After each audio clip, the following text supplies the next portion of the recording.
দেখছেন তারাপীঠ টিভি, সর্বদা সত্যের পথে। একই কাণ্ড রামপুরহাট শহরের বাসস্ট্যান্ড থেকে রাত্রেবেলায় বাস উধাও। চুরি যাওয়া বাসের অভিযোগ জমা দেওয়ার 24 ঘন্টার মধ্যে উদ্ধার হলো বাস। বড় সাফল্য রামপুরহাট থানার।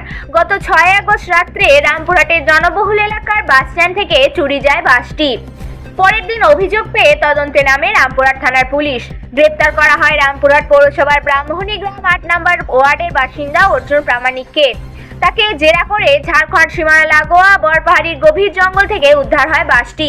পুলিশ সূত্রে জানা যায়, ধৃত অর্জুন প্রামাণিক ওই বাসেরই খালাস হিসেবে কাজ করত। পুলিশ অভিযুক্তের বিরুদ্ধে নির্দিষ্ট ধারায় মামলা রুজু করে শুক্রবার মহকুমা আদালতে পাঠায়। তবে সে কী কারণে বাসটি চুরি করেছিল তা স্পষ্ট করতে পারেনি পুলিশ। রামপুরহাট থানার পুলিশ শুক্রবার ধৃতকে রামপুরহাট মহকুমা আদালতে পাঠালে ধৃতকে রামপুরহাট মহকুমা আদালতে 14 দিনের জেল হেফাজতের নির্দেশ দেন বিচারক। ঘটনায় খুশি অন্যান্য বাস মালিকরা।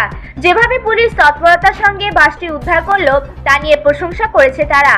বাস মালিক সাদিমান শেখ জানান, ওই বাসটির নাম টুবাই। 2023 সাল পর্যন্ত বাসটি রামপুরহাট নারায়ণপুর, রামপুরহাট বিষ্ণুপুর রুটে চলাচল করত। টোটো অটোর দৌড়তে 2023 সাল পর্যন্ত বাসটি চলেছে এবং বাস পরিষেবা তারপর বন্ধ করে ফেলে ওই মালিক।